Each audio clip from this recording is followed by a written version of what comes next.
Hello, it's Jim Hutchins for the Jerusalem Connection Spot Report for this week.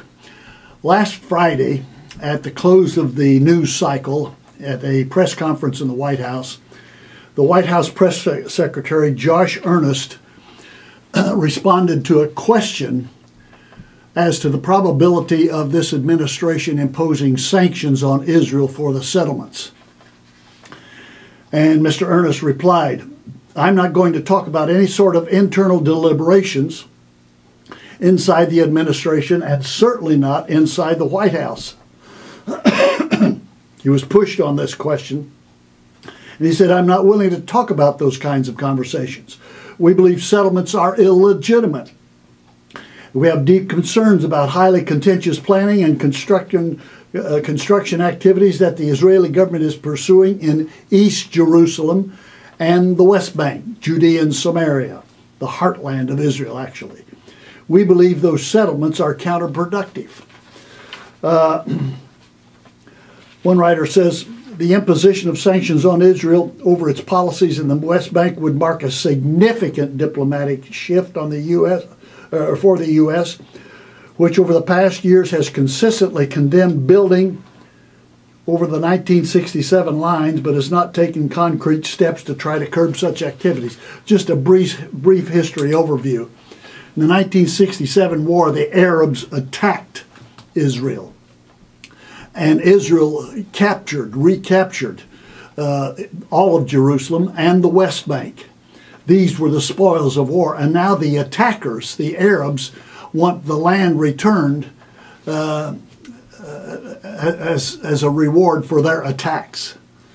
Now, that should never happen. And I think that Israel has strongly considered in the past and perhaps will do so in the future, and that is to annex these lands that are at issue here. But this is a bold and perilous attempt on the part of this government. I hope and I pray that the Obama administration will not pursue sanctions against Israel. Biblically, there are precedents where God has used nations to punish Israel for certain issues, but they in turn have been doubly punished for being the vehicle through which the punishment came upon the Jews. This is foolhardy. This is a blatant attempt to invite judgment and wrath on this country by our leadership. They are placing us in peril if they pursue this. And I think it's good to be reminded exactly what the scriptures say about this.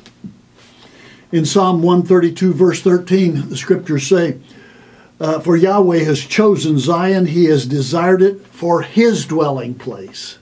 His dwelling. This is God's dwelling place. God has decreed that as such.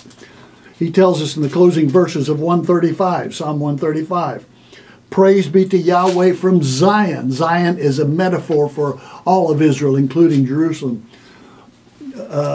Praise be to Yahweh from Zion, to him who dwells in Jerusalem. He dwells there even as we speak.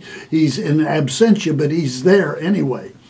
And he will be there forthrightly and in person at some point. And then in Psalm 137, we read these familiar words. "If I forget you, O Jerusalem, let my right hand forget its skill. Let my tongue cling to the roof of my mouth if I do not remember you, if I do not consider Jerusalem my highest joy." Jerusalem and the West Bank are lands, or as a city, decreed by covenant on the part of God to Abraham and his descendants for the Jewish people. That's not going to change. That's for eternity. And in the words of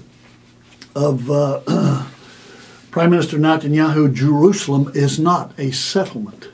It is not a settlement.